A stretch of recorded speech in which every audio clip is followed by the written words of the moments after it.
Oktober 1962, dunia menarik nafas. Bukan perang biasa, bukan sekedar konflik, tapi 13 hari di mana dua kekuatan adidaya, Amerika Serikat dan Uni Soviet, hampir saling menghancurkan peradaban dengan senjata nuklir.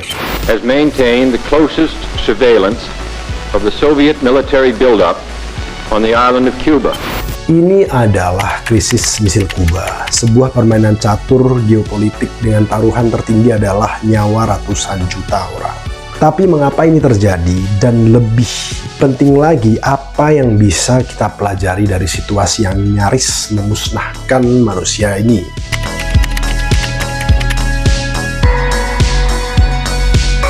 Untuk memahami krisis ini, kita harus mundur ke tahun 1945.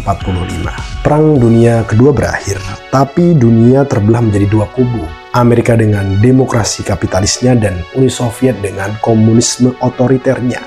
Ketegangan ini dikenal sebagai Perang Dingin. Berlin menjadi simbol perpecahan. Soviet memblokade Berlin Barat tahun 1948. Lalu membangun tembok Berlin tahun 1961. Tapi konflik tak hanya di Eropa. Di Karibia, sebuah revolusi di Kuba akan memicu krisis terbesar dalam sejarah. Tahun 1959, Fidel Castro menggulingkan rezim boneka AS. Setelah menasionalisasi aset Amerika, Castro beralih ke Soviet. AS merespon dengan invasi Teluk Babi, namun gagal total. Bagi Soviet, ini adalah lampu hijau. Jika AS menaruh rudal di Turki, kenapa kita tidak menaruh rudal di Kuba? Disinilah benih-benih kiamat mulai ditabur.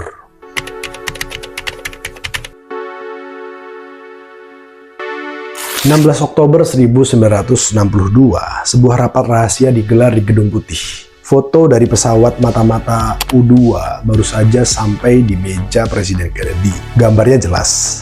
Di sana ada instalasi rudal nuklir Soviet sedang dibangun di Kuba. Jaraknya hanya 145 km dari Florida. Rudal SS Soviet itu bisa menghantam Washington dalam 5 menit, New York dalam 6 menit, Chicago dalam 12 menit. AS tidak punya waktu lagi untuk berpikir. Kennedy tahu ini bukan lagi ancaman. Ini adalah bom waktu yang sedang berdetak. Tim Keamanan Nasional pun memberikan 3 opsi. 1. Hancurkan pangkalan rudal sekarang. Tapi resikonya Soviet bakal balas menyerang. 2. Invasi darat. Tapi 20.000 tentara Soviet sudah siaga di pulau itu. 3. Blokade laut. Mengisolasi Kuba. Tapi ini bisa memicu konfrontasi langsung dengan kapal Soviet. 22 Oktober 1962, Kennedy muncul di TV nasional. Yang intinya adalah, dia bilang, kami akan memblokade Kuba. Rudal apapun yang diluncurkan akan dianggap sebagai perang. Dunia menahan nafas. Pasar saham anjlok, bunker dibangun. Ini bukan lagi krisis politik, ini adalah ketakutan kolektif umat manusia.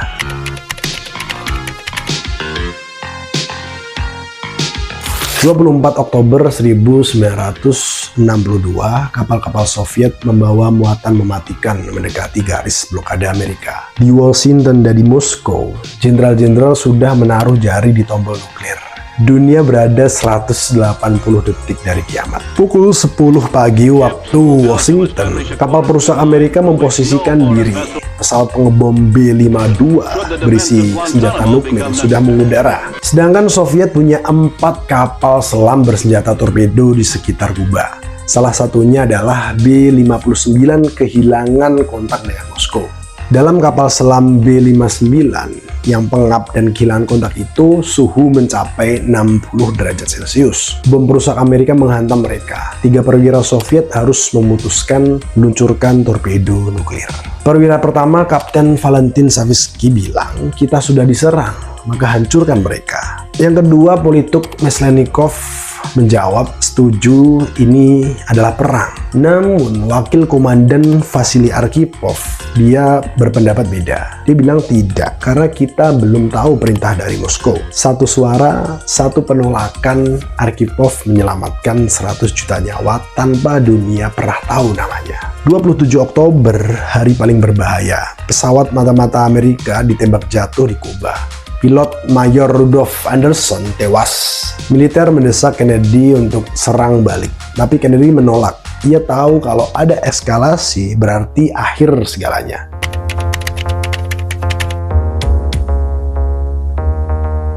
...27 Oktober 1962 tengah malam di ruang bawah tanah Kremlin, Khrushchev menatap dua surat yang akan menentukan nasib dunia. Surat pertama damai, surat kedua ultimatum.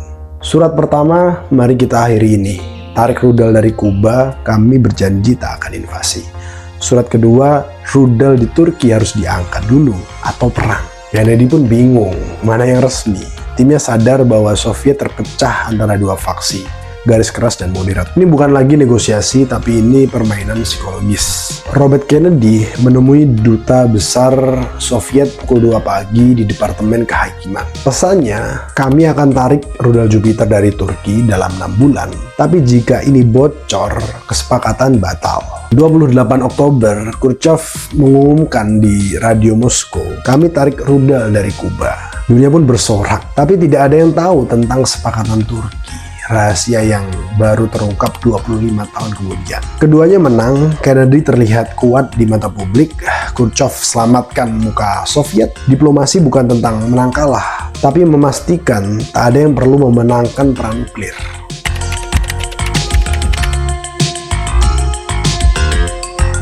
...28 Oktober 1962, dunia bangun dari mimpi buruk. Tapi apakah kita benar-benar selamat atau hanya menunda kiamat? Faktanya, tahun 1962 ada 3.000 hulu ledak nuklir.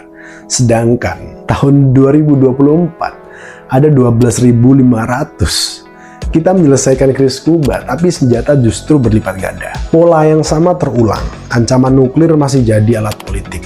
Bedanya, sekarang ada lebih banyak pemain. Korea Utara, Pakistan, Israel, dan lain sebagainya. Tapi krisis ini tinggalkan sistem peringatan. Pertama, hotline merah, sambungan langsung pemimpin untuk menghindari salah paham. Kedua, traktat non-proliferasi, upaya membatasi senjata nuklir.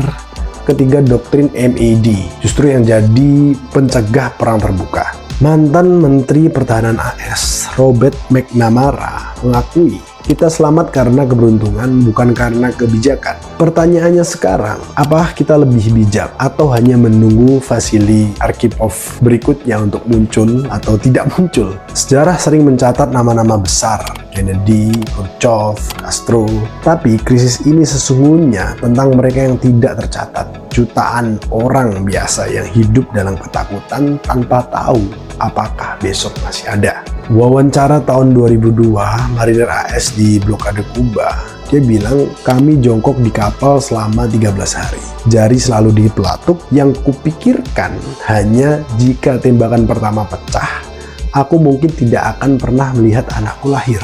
Ada juga diari seorang ibu di Florida, 23 Oktober 1962. Hari ini, aku menimbun susu kaleng dan membeli pistol.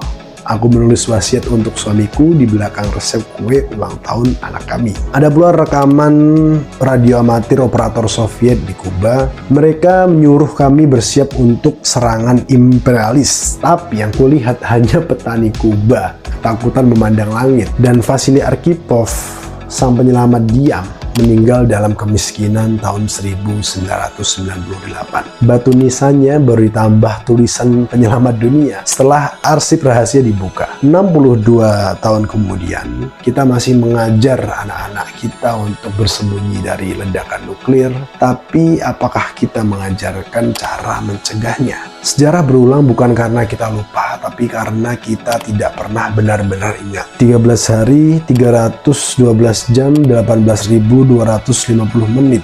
Itu semua yang memisahkan dunia kita sekarang dari versi lain yang musnah dalam api nuklir. Dua musuh bebuyutan ini akhirnya belajar. Khrushchev menulis dalam memoarnya, kami butuh jalan keluar yang mempertahankan martabat kedua belah pihak. Sedangkan Kennedy berkata, setiap krisis berikutnya akan membuat ini terlihat seperti mainan anak-anak. Tapi ironi terbesar, kita menyelesaikan krisis, tapi malah memproduksi 4 kali lebih banyak senjata pemusnah. Jadi apa yang bisa kamu lakukan? Pertama, mungkin kamu tanya kepada presidenmu, kebijakan nuklir apa yang mereka dukung? Kedua, baca, pelajari kasus ini. Ketiga, ingat, Arkhipov bukan pahlawan super. Dia hanya orang biasa yang memilih benar saat dunia tergantung pada pilihannya. Krisis ini mengajari kita satu hal. Perdamaian bukanlah keadaan alami, tapi pilihan yang harus diperjuangkan setiap hari. Pilihan itu sekarang ada di tangan kita semua. Bagikan kisah ini karena dunia yang ingat sejarah adalah dunia yang bisa mengubah akhir ceritanya. Terima kasih orang baik sudah menonton video ini. Kalau kamu suka, klik like, saran kritik yang asik bisa komentar. Silahkan subscribe untuk perjumpaan selanjutnya. Bye.